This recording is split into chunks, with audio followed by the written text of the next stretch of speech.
All right, let's face it. Most payroll companies stink at marketing. All the messaging is the same. They're sticking with the same old methods, the same old processes. They're focused on traditional outbound marketing, outbound sales. That's why I was so excited to have CJ Maurer on today. He's a former payroll industry inbound marketing specialist. He currently owns his own digital marketing agency focused on B2B companies. And we just had a blast talking all things marketing. We talked about how to create engagement with your audience, how to create content that's engaging and attracts people to you. Where does inbound fit in your sales strategy for our industry? How to increase the loyalty and evangelism of your existing client base, the biggest mistakes payroll companies are making right now, and how to get it right. It's an awesome interview. I know you're going to love it. I hope you enjoy it. Please let me know your feedback and what we can do to help serve you better. Thanks for stopping by. Let's go.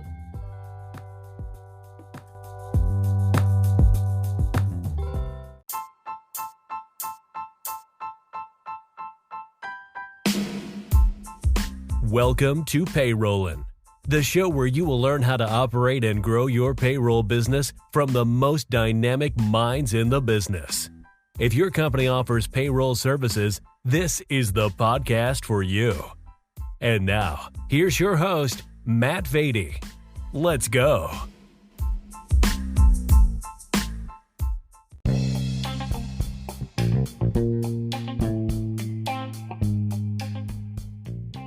Are you tired of dealing with payroll? Would you just like to finally get out of this industry and start focusing on what you actually do best, whether you're a CPA, healthcare broker, whatever your core discipline is? You started offering payroll services because you thought it would be a great value add. And then you quickly realized, well, this is consuming way more time for not enough money than I originally thought. Did you know that we are actively acquiring payroll books of business? We would love to work with you to identify if we can help you to partner with the right group that makes sense for an exit for you, but creates consistency in how you continue to treat your clients. If you're interested in learning more about Guru's acquisition services, simply go to guru.co/acquisitions. That's GUROO.co/acquisitions.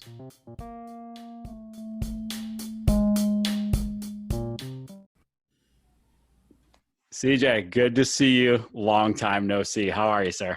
I'm well, Matt. I'm doing great. Thanks for having me on. Awesome. Glad to have you. Well, CJ, you're an inbound marketer by trade. You worked in the payroll industry for 4 years. I've seen you teach classes at industry events at the IPPA conference. You really became a thought leader in the payroll industry. I know that a lot of people connected your name to inbound marketing in the payroll industry. Why do you think that was, and why do you think there's so much interest in inbound in our industry? Well, I think my name got connected to inbound marketing specifically within the payroll industry quite simply because I was asked to speak at the annual IPPA Sales and Marketing event in Vegas for 2 consecutive years, and I chose to talk about inbound marketing. Yeah. because my career actually didn't start there. I first was in sales, and then I worked at a couple of different traditional marketing agencies. I really cut my teeth first managing strategies and then writing copy and producing ads. I produced radio and TV ads, and it wasn't until my career got a little bit further along where I noticed some of the inefficiencies in that approach, and where I moved into inbound. And when I took a job running a marketing department in the payroll industry, I went all in on it, and it worked, right? And so I think that got the attention of some people, and that's why I was originally asked to speak. And so that's what I speak about. That's what I'm passionate about. And now I have my own marketing agency that is focused on inbound marketing. And I think why people are excited is because it works. And it's scalable. Now, it's not a pay-for-play immediate benefit. You run an ad, you get an impression, right? It's kind of a little bit more organic and slow building, but once it's up and running, it is significantly more sustainable, scalable, and efficient. And for those businesses that have done it in or outside of the payroll industry, they get it. And I think that's why it's I would say catching a lot of attention. It also more closely aligns with how decisions are made, by the way. Why do you say that? Well, let's say you have to make a decision, right? And maybe it's an important decision like purchasing a car or, choosing a different company. You want to hire a marketing firm. You want to hire a strategic payroll and HR partner. How do you go about making the decision? The reality is that our decisions are influenced long before we have to make them, right? If I were to ask you, Matt, who is the person in your life that you trust more than anybody else, right? And you were to think of that person, and I would say, okay, Matt, at what moment, what specific event did happened where you knew you can trust them more than anyone else, right? Where you knew you could trust them enough to marry them or lend them a bunch of money, whatever it was. The reality is you probably couldn't think of one event that stands out among all the other events. No, what actually happens is we observe people, consciously or subconsciously, over time, doing the things a trustworthy person would do, saying the things a trustworthy person would say, until ultimately, when it came time to make a decision on their behalf, we knew what to do. We knew we could trust them, right? We make all of our decisions this way. Our decisions are being influenced, whether we realize it or not, long before we have to make them. And so the objective of a marketer is to deploy something called predisposition, making people know you, like you, and prefer you before they need you. Right? And so inbound does this because it relies on producing a bunch of content and putting it out there and allowing people to find you and discover your business that way. It takes it one step further by saying, before a salesperson jumps online to give them a pitch, or before you say, hey, become a client of ours, it invites somebody to kind of take a half step between not knowing you exist and being ready to buy your services right now. Right? Which is, maybe I'll follow your content, like our social, subscribe to our insights, right? And so now they can follow you a little bit more. And it's a very agreeable transaction because from the business's perspective, right, there's more people who are paying attention to what you have to say. And from the audience's perspective, you're just giving me free value and insights that are designed to help me. Right? And so inbound is a really, really excellent way to practice predisposition. Right? And one of the problems with traditional outbound sales is not that it doesn't work. Of course it can work. It does. But obviously, it's a numbers game, and that cold calling is less and less effective. One of the problems with traditional outbound is just because you can get the attention of a decision maker, right? And you can get them on the phone or schedule a meeting with them, right? Just because you have something that you want to sell to them or think you could sell to them doesn't mean that they feel they're in the position to buy. How many times has somebody tried to sell you something where you could fully recognize that it was a good product or service and probably could make your life better, but it just didn't feel right, like you just didn't want it enough?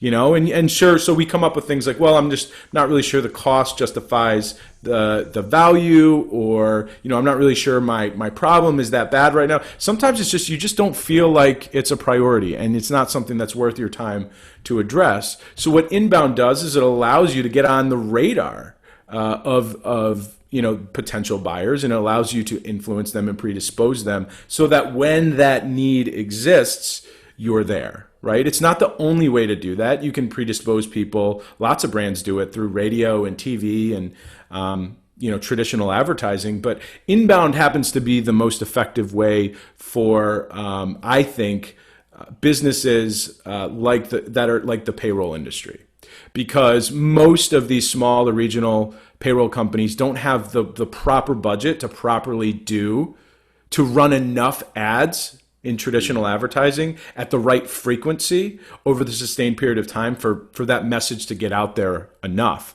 And also, let's face it, like payroll and HR services is not sexy. It's not top of mind a lot. It's much more of a niche audience. So you need to find more specialized channels to deliver it in a way that are essentially more cost effective and scalable. Because when I have a blog post, I invest in that piece of content, but it lives forever, right? When I invest in a print ad or a radio campaign, that thing has an expiration date. That thing is either 30 seconds long, or it lives as long as that magazine or newspaper lives in somebody's house. That blog post is always being indexed by Google. It may not show up on the first page, but there are compounding benefits of sustaining this inbound marketing strategy over time, producing content, adding value, and that's why I think it more closely aligns.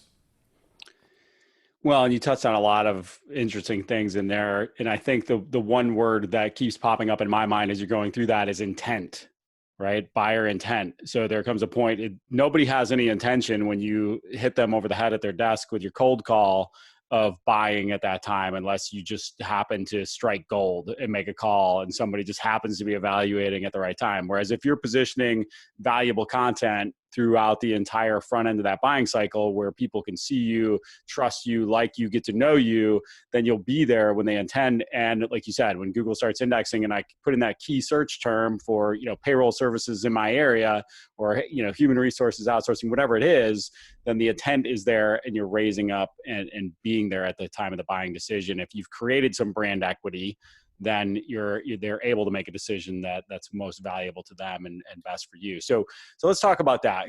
Going back to the kind of two things that have driven traditionally the payroll. Can I jump in for a second, Matt? Yeah, go ahead, please. I just want to say intent is a perfect word. That's what I was trying to say when just because you can get a decision maker on the phone and you have something to sell to them doesn't mean that they're in the position to buy. That's a much more succinct way of putting it. Traditional and outbound marketing is contingent upon interrupting somebody, whereas inbound marketing is all about permission. So that's a great word for it, intent. Yeah, permission-based marketing, great theory, books, all of the above. And Seth Godin.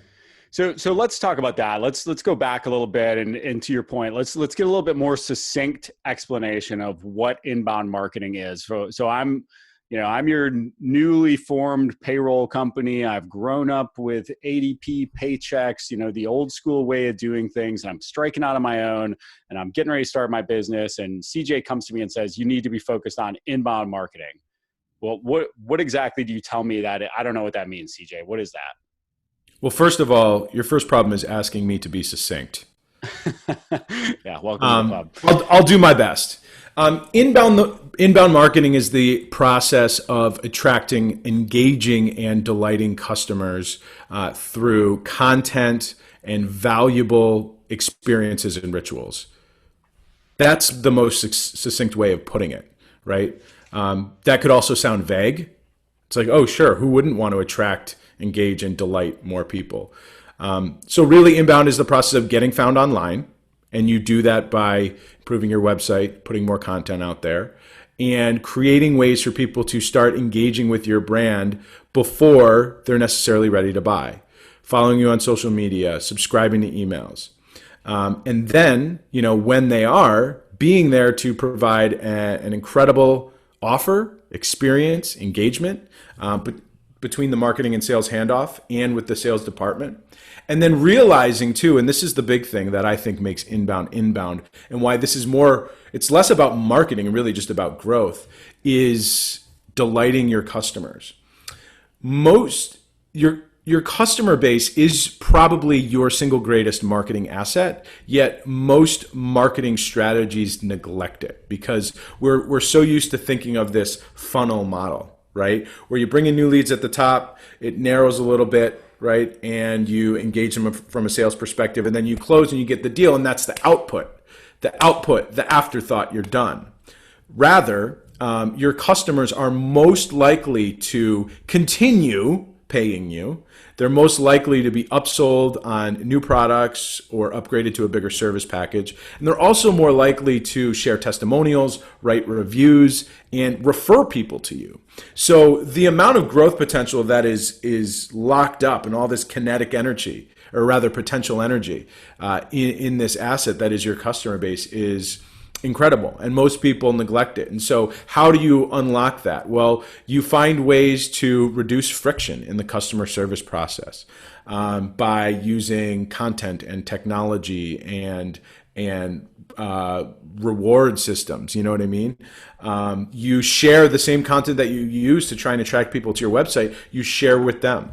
Right? You put on a webinar because maybe you want to generate interest in a particular product or service that you have, or you want to be able to educate people on a new piece of labor law legislation. Great. Why not also offer it to your customers, or a slightly varied version that is more specialized to them, right? And so it's accepting the idea that as soon as you generate a new customer or client, whatever you call it, that your job is not over. Not only that, it's actually just beginning. And if you can increase loyalty and retention and evangelism, that perhaps might help your business grow more than anything else. Because how many times have you heard a business say, well, we grow from referrals? Okay, great.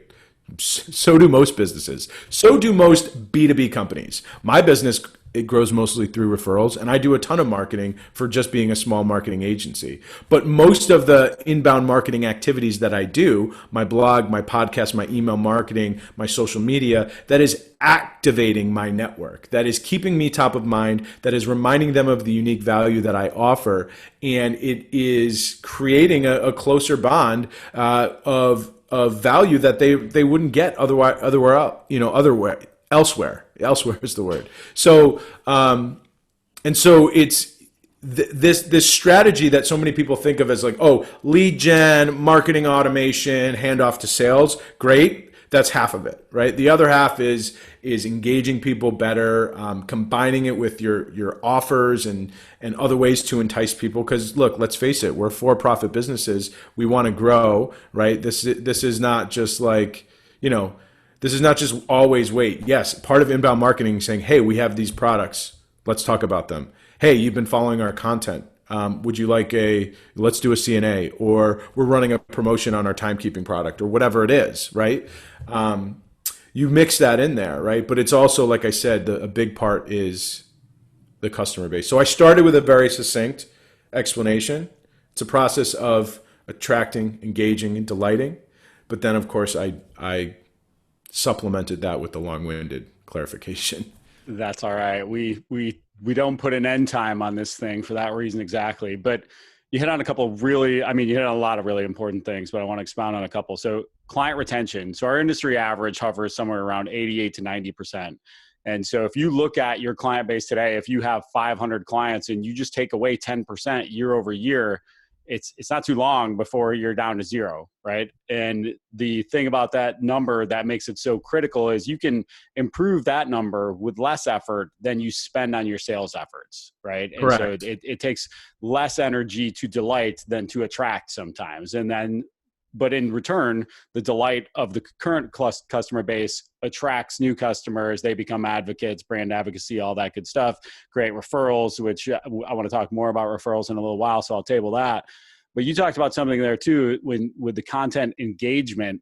And so it's important that we are creating great content, that we're sharing industry information, but it's also really important that people are engaging with that content in a place that's meaningful to them. And I say that from the perspective of not only does that help you to create this trust in the market, but our deals that come to us where people have been to a webinar, they've downloaded something from the website, they've watched 3 or 4 of our videos, they've listened to the podcast, whatever that is, those sales cycles are much, much tighter and smaller because they know us already, right? They've seen this, they've seen me online, they've talked to me personally, they know our company, they know our brand, they know what we stand for. Warmer lead.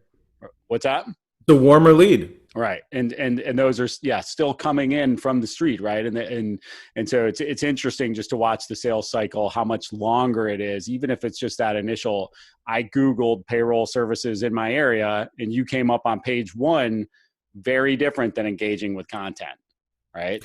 So definitely something for all of you out there to consider when you're talking about what CJ just mentioned, and probably is the biggest misconception about content marketing is that it's somehow cheaper than pumping a bunch of money into ads or cheaper than outbound. That's not necessarily the case, right? It takes a strong time investment and a commitment of time and energy and resources to do it right and to do it well.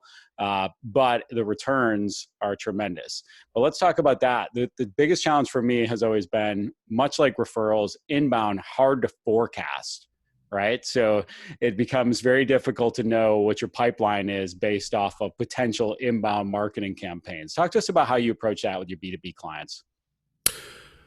You start by acknowledging the fact that marketing is all about influencing people, right? We're trying to influence how people think, feel, and act toward us. And when you realize that, you understand that people are fickle, emotional, irrational creatures.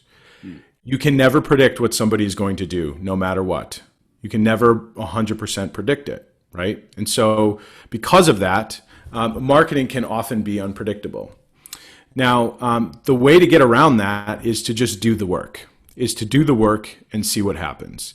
And when you do that enough, you can, while you may not be able to predict specific end numbers, ranges come in a little bit more apparent, right? So if your average website traffic keeps increasing, right? We know that, like, if let's say, all right, it's the end of August, September, right? So we can look at a couple of things. How is this year trending, and how has September historically trended for us? And we could probably predict that between maybe a bad month for website traffic would be down here, and a good month would be up here. Beyond that, right, if you invest in the right tools, and a lot of these are readily accessible. Some of them are more sophisticated and cost a couple more bucks, but regardless, they're there. You can look at things like website conversion rate. What are the percentage of people who visited your website who engaged with you in a meaningful way? They filled out a form and basically went from an anonymous visitor to a known contact, either a qualified lead or an email subscriber or something like that, right? So you look at those and you can start to reliably predict how many new opportunities are going to come in the top of the funnel. And then again, you can also look at things like closing ratio, average deal size, average employee count, average number of units per month. And then you can start to have more realistic projections. And so when I was at Complete Payroll, we started inbound marketing. And I mean, if anybody knows Austin Fish, he could attest to this. We set goals, and year one, our goals were like way too lofty. Like we didn't come close to hitting them. Year two, we blew past them. It wasn't until about year three where we got pretty good at saying, okay, we know what is good, and we can see where this is trending, and where we set like healthy, good, but still attainable goals. So it just takes some time. You have to do the work. You have to pay attention and do the work. And over time, you can accomplish that. So a couple of quick things in there. The biggest mistake I made when I started my payroll business, and I see a ton of other payroll businesses make, and I'll extend this to accounting firms as well. There will certainly be a lot of folks listening to this that own accounting firms. I'll extend it to every business because we're actually finding that this is a pretty general audience as much as we've specified it to the payroll industry. People try to serve everyone. Right. So you come to my website, it doesn't say anything specific to the state, the city, the area of expertise we have, the specific client size. Everybody thinks, well, what if a 1,000-man company from Nebraska comes to my website? I don't want them to turn around and leave, CJ, because I want that opportunity. Whereas they would create, and we realized this over time, we created much more opportunity when we said, hey, our vision is to be the most trusted HR solutions provider in South Carolina.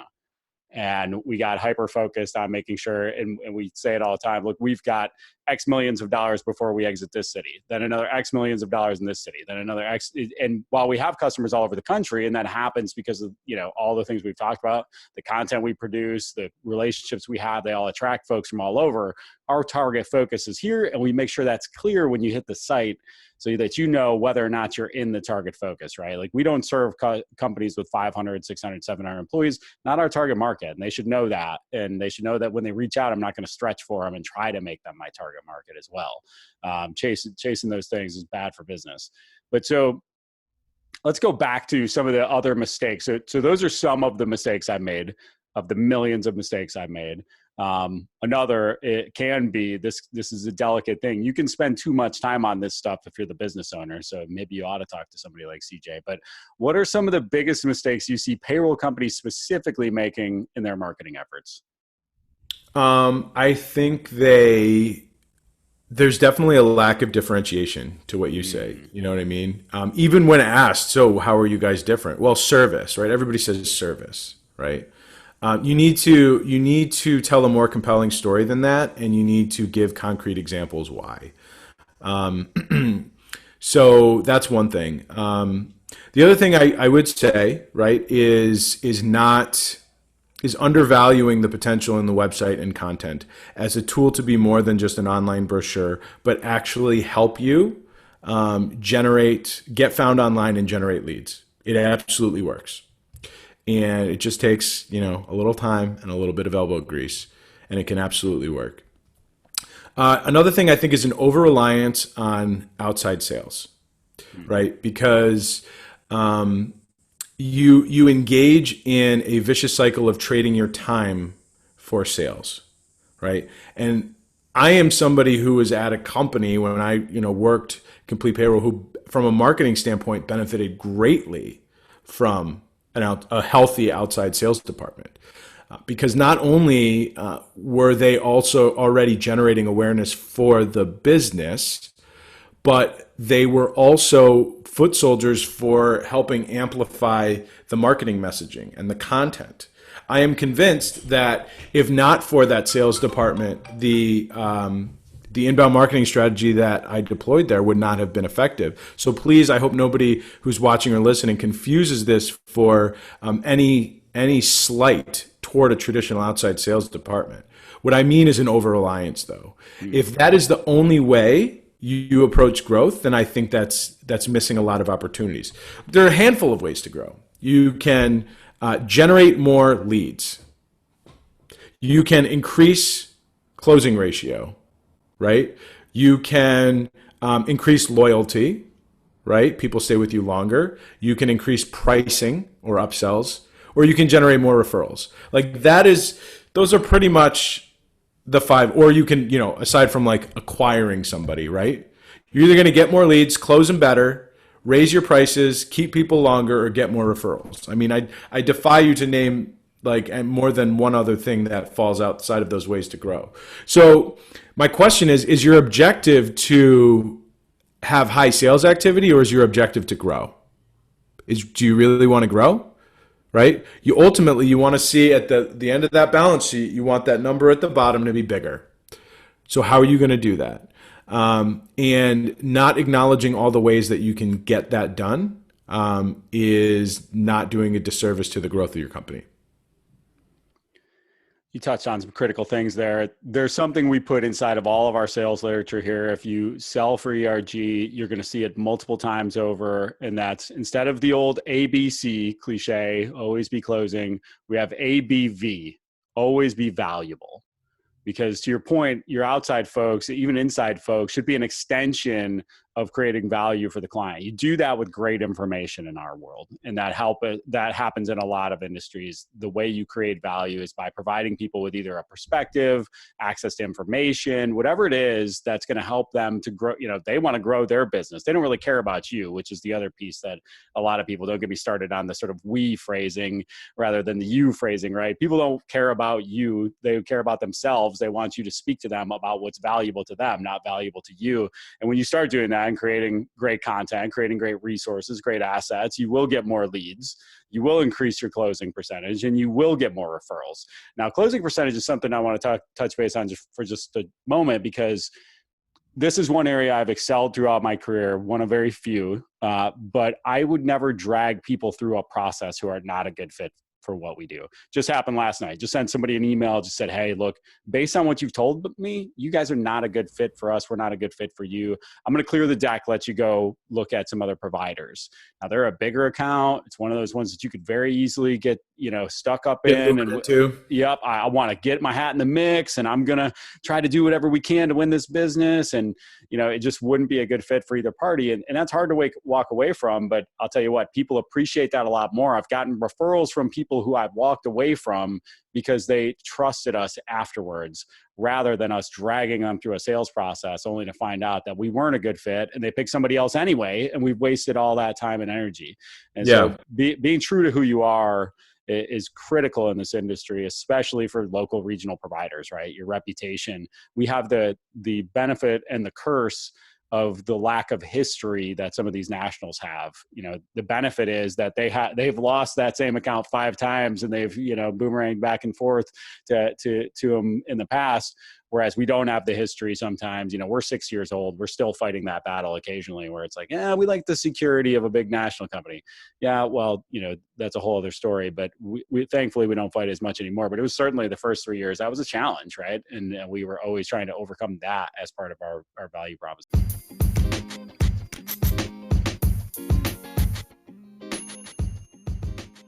Let me ask you a question. Are you the go-to person in your market for payroll and HR? Are you the first face and name somebody thinks of when they think about who am I going to refer this person that needs help with their payroll and HR support? If not, you might want to look into our executive LinkedIn management service through Underdog Digital. Underdog Digital is a sponsor of this show, and they've seen results such as, I'm looking at one profile right here where over the course of 6 months, they increased views by over 200%, more than 600,000 views on these posts in less than 6 months. Another one, plus 1,000% increase in 8 new conversations in the first 30 days. This is a tremendous service to help you to become the go-to person for payroll and HR outsourcing in your market. They create content for you, engage with other people in your space, send connection requests, and do outreach to generate conversations that do nothing more than create valuable relationships with your target audience. If you're interested in learning more about Underdog Digital's executive LinkedIn management service, go to underdogdigital.co. That's underdogdigital.co.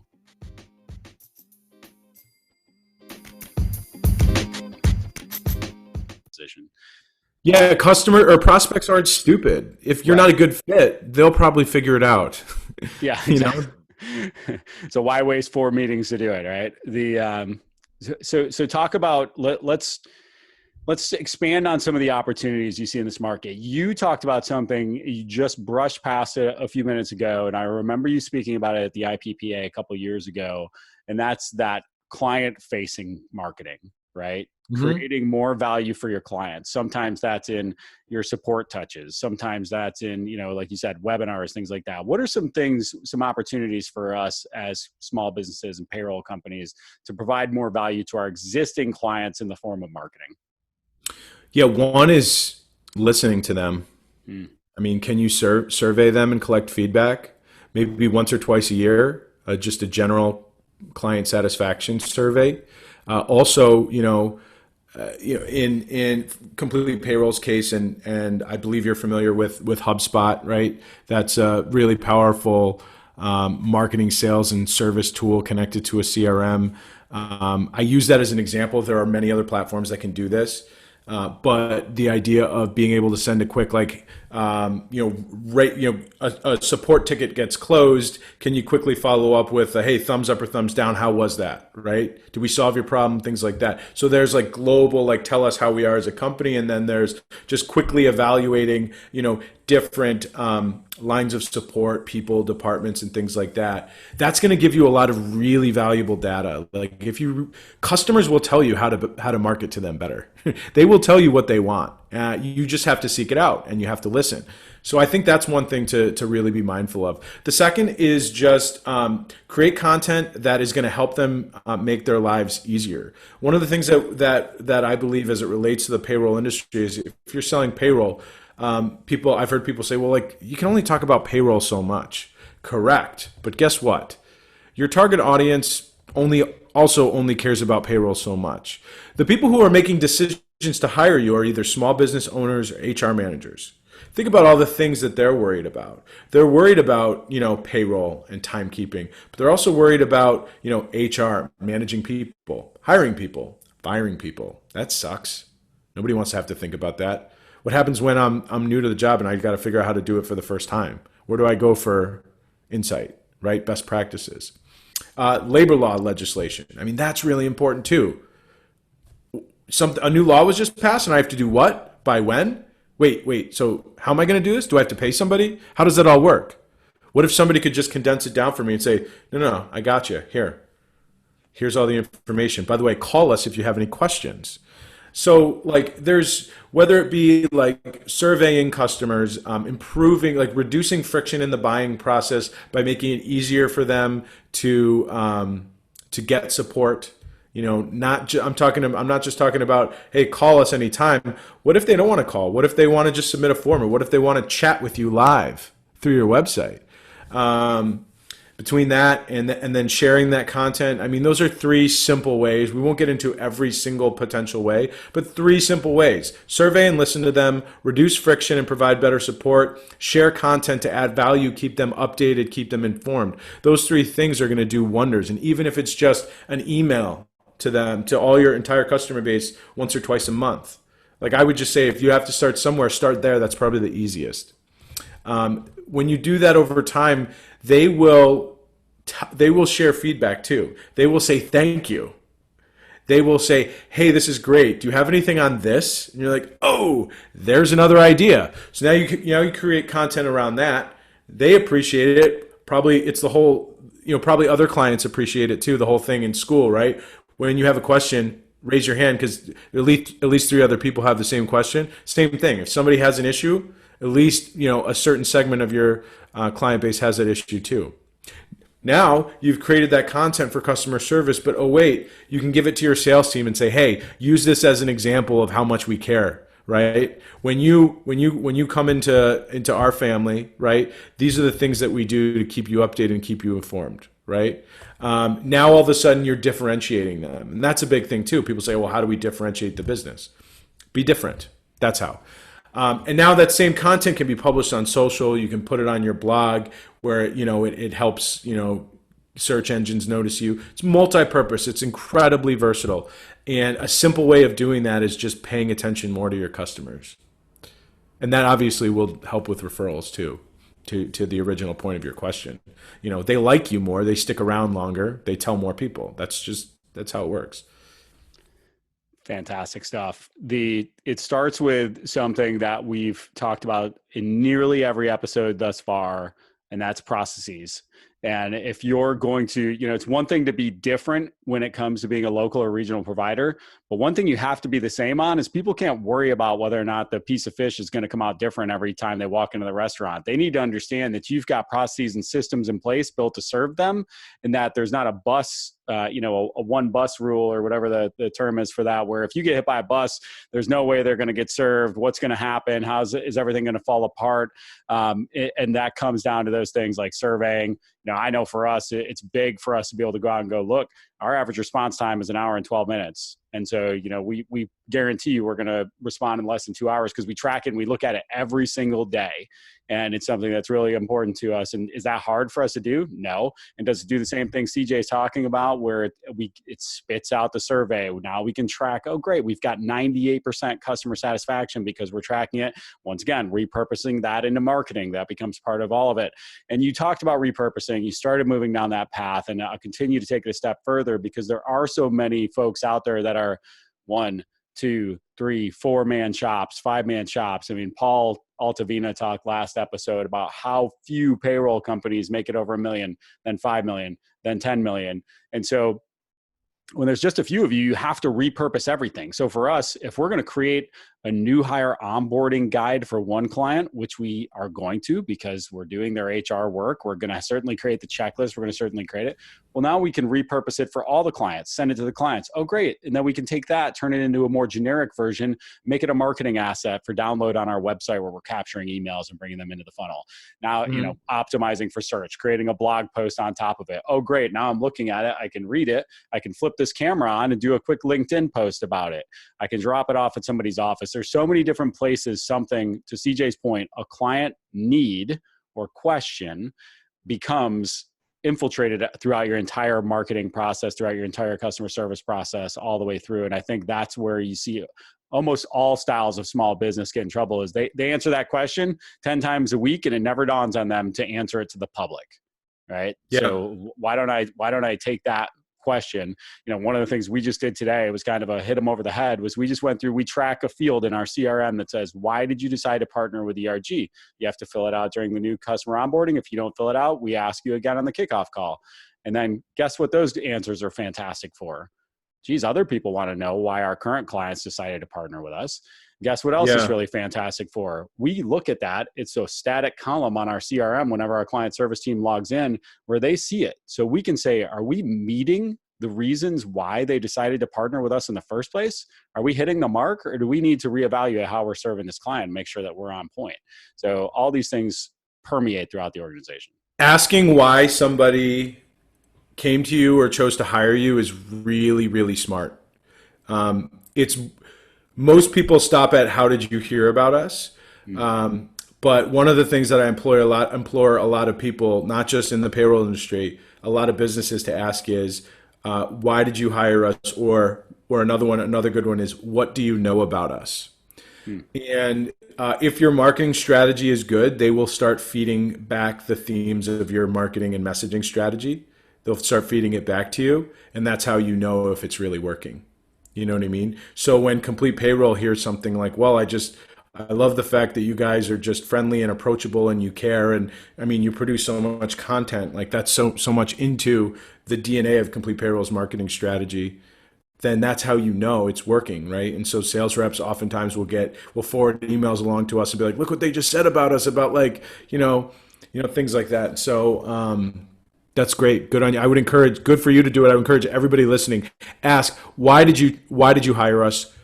And or like, what do you know about us when they first come in too? There's just really great questions to get some qualitative data, right? It's harder to like chart that, right? Because it's not like a drop down list of options like website, client referral, so on and so forth. But if you actually track it and pay attention to it, you'll learn some valuable things. Well, and if you haven't been doing that, pick up the phone and call and say, why did you originally hire us 3 years ago, a year ago, 6 months ago? And are we meeting that need today? And then you can find out where that disconnect is. Make sure that, once again, marketing meets execution, because we've all seen great marketing, bought a product, and then been disappointed with what it was. That's the last thing we want. To CJ's point, marketing has to be more than just how people become aware of you, trust you, like you, know you. It has to be what you actually do when they walk in the door. It has to be part of your DNA, and just shining a light and amplifying that out to the market.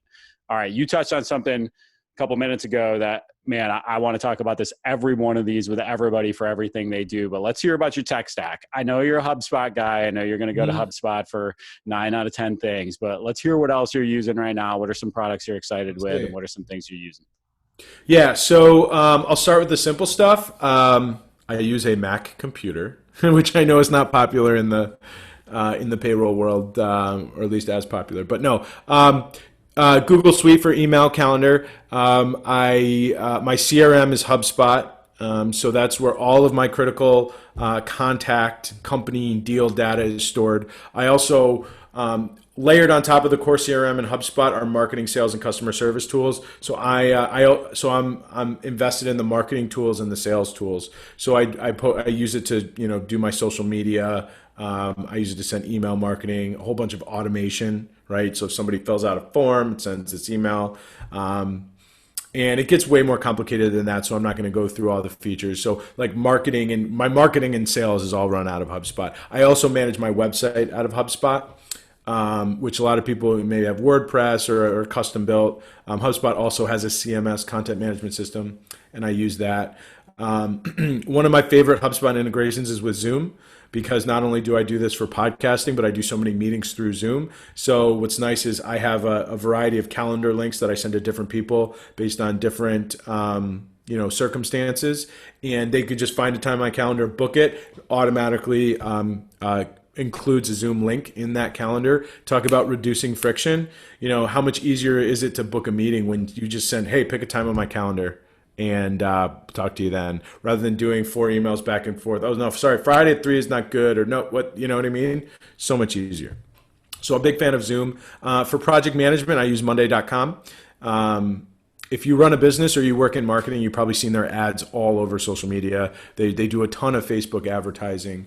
I think it's a pretty generic project management tool, which I think it could work for basically a variety of project teams. I suspect that they probably thought about marketing agencies in mind when they built it, not that they position it as that. I use Quiller for proposals. So Quiller is a way to deliver a proposal as a single web page, a specialized link, so that when you give your proposal, you can like include photos and videos and links to other things and tables, just a little bit more dynamic. And I like actually sending like proposals as a link rather than a file, because it's way more portable. You can email it easier. You can text it. It could be bookmarked. You can know when somebody opens it, things like that. So I'm a big fan of Quiller. I do have a very small Adobe Creative Cloud purchase for Adobe Premiere Rush Lite, which is like Premiere is like the big video editing software. I learned that when I was at Complete Payroll, so I got Premiere Rush, which is like the super light version of it, because if anything is more complex, I farm that out to somebody who's really good at that. I have a bunch of icons, like a flat icon is a database of icons for a bunch of things that you can customize with colors and things like that. Let's see. I use Canva. Canva is basically like a graphic design platform. So if I ever need a quick like social media graphic, or even I actually design my presentations in there now. If I'm ever going to give a presentation with a slide deck, I do not use PowerPoint or even Google Slides. Sometimes I use Google Slides.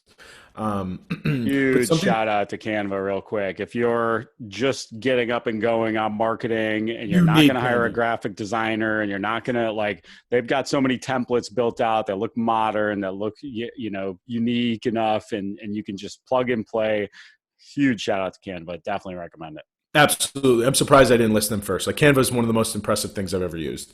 So just a couple more left. Mangools is a SEO and keyword research tool. So with my clients, when we figure out what content are we going to produce, we want to start with, what keywords do we want to rank for? So it helps me analyze like average monthly search volumes and how difficult it's going to be to rank. So we get a strategy going there. I use Rev for video transcription. So if you're going to shoot a video, it's a good idea to transcribe it. You can put it in the description or turn it into a blog post. So that really helps with SEO. And I use Anchor.fm for my podcast. I see you do too.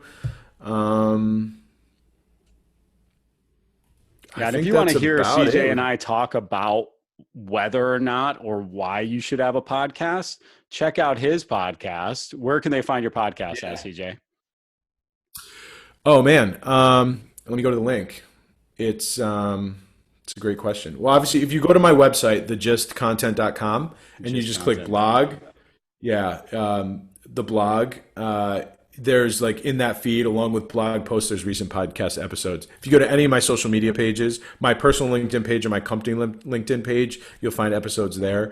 But you can also listen to all the audio on anchor.fm/CJ-Maurer. And then, of course, you just have to search, this is what I should have started with, CJ's podcast with podcast in quotation marks. And that's on Spotify, iTunes, it's basically anywhere you would listen to a podcast.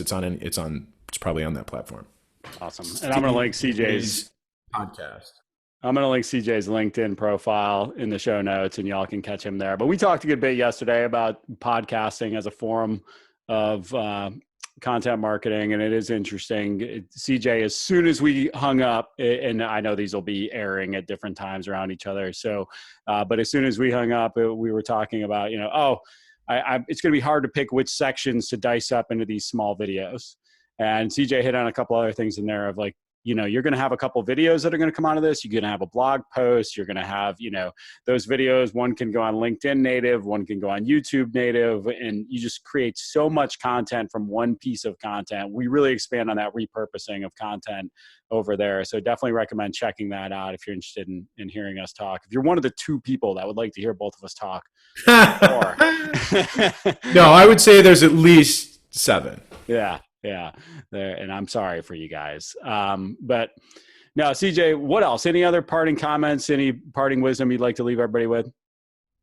I'll just part with reinforcing. I'll spike your volley in terms of like the value of long form content. There's a lot of ways to capture long form content and then be able to repurpose it in a zillion ways, right? Where it becomes really versatile. There's a lot of ways to do it, but there's 2 really common. One is podcasting, and two is webinars, right? Anytime you have a long video, right, that is content rich, not only do you have that long format thing, right? Maybe people would, fill out a form to access the recording if it was a couple weeks ago and they're still interested in it, right? You can pull that audio and post it to podcasts, right? You can have that whole video and share it on YouTube or embed it on your website. You can cut up short clips of that and sprinkle it across social media. That catches a lot of attention, really, really good engagement. You can transcribe the content and now you have a blog post, and that stuff lives forever. The value of inbound marketing is, in most cases, it doesn't have an expiration date. If you run a print ad, a radio ad, a TV ad, or even a digital advertising campaign, you're running banner ads on the side of the website, those have expiration dates, either for when the ad stops airing, the magazine gets thrown away, or you stop paying them, right? So the idea is that this content just lives forever, and it's the more you layer on top of it over time, the more search engines take notice of you and your website and your business as a producer of rich, original, relevant content. And that means you start to rank higher. And it's kind of like a rising tide raises all ships. Even when you were talking about like when people search for you, like your services, contact, or payroll and estate, like all the other like content that you produce about onboarding checklists or labor law compliance or whatever, that actually helps with everything connected to your site. And so there's just so many benefits, and it just starts with anticipating need, remembering who you serve, listening to them, and finding practical ways to help them through not just what you do, but also especially the content. And it's not the easiest thing to start, but it's easier than people think. It's kind of like I have a 4-year-old, and she doesn't love brushing her teeth. We obviously make her brush her teeth, but I think she just kind of recently, not so recently, but relatively recently, right? At one point it became, okay, you actually have to brush your teeth twice a day now. Like you're old enough where like you have to. It's bad for you if you don't, right? And it was for her, it's like this huge new ritual. It's like this one responsibility that she has to meet every day. And I get the sense, I've been thinking about this, and I feel like all of us at one point in our lives were confronted with the fact that we have to start brushing our teeth twice a day. And when it first happens, it's a big thing, right? It's this new thing that you have to do. But nobody thinks twice about it now. The point is that anything can become a habit if you just commit to it, right? With repetition, with strategy and commitment, anything becomes a habit, and it's just part of what you do. And I'm sure you can relate to that as somebody who practices inbound marketing for 2 companies, that it really is possible. So I would encourage everybody to give it a try, and if they have questions or want help, contact me. That's awesome. And I had nothing to add except for this one thing, just because you teed it up so perfectly at the end there. And that is the ultimate excuse I hear from small business owners is I don't have time to brush my teeth. I'm too busy, right? I'm too busy doing the thing to talk about the thing, to write about the thing, to produce the content. I started the habit of simply blocking out from 8 to 8:30 recurring calendar invite every morning as content creation. And I got in that habit when I wrote a book. And because that's all I did for a year straight, I blocked 30 minutes every morning to write. And I was like, come hell or high water, I'm going to finish this book and we're going to get it done. And we're going to get it published. Right. And so that I just carried that forward. Okay. Got that 30 minutes a day back, saw the value of content creation that obviously established us as a market leader. We continue to get value out of that. So continued that forward now today. So whether that's, writing, doing a video, preparing for a podcast, editing a podcast, whatever that thing might be, I've got that 30 minutes in my schedule every morning, like clockwork. And it's during that time for me when I'm most creative. First thing in the morning, I'm trying to do my creative work instead of waiting until 4 p.m. when it's very easy to punt and do something else. So fantastic stuff, CJ. Tons of value here. Appreciate your time so much. Great to see you again, my friend. Thanks, Matt. Really appreciate it. Thanks.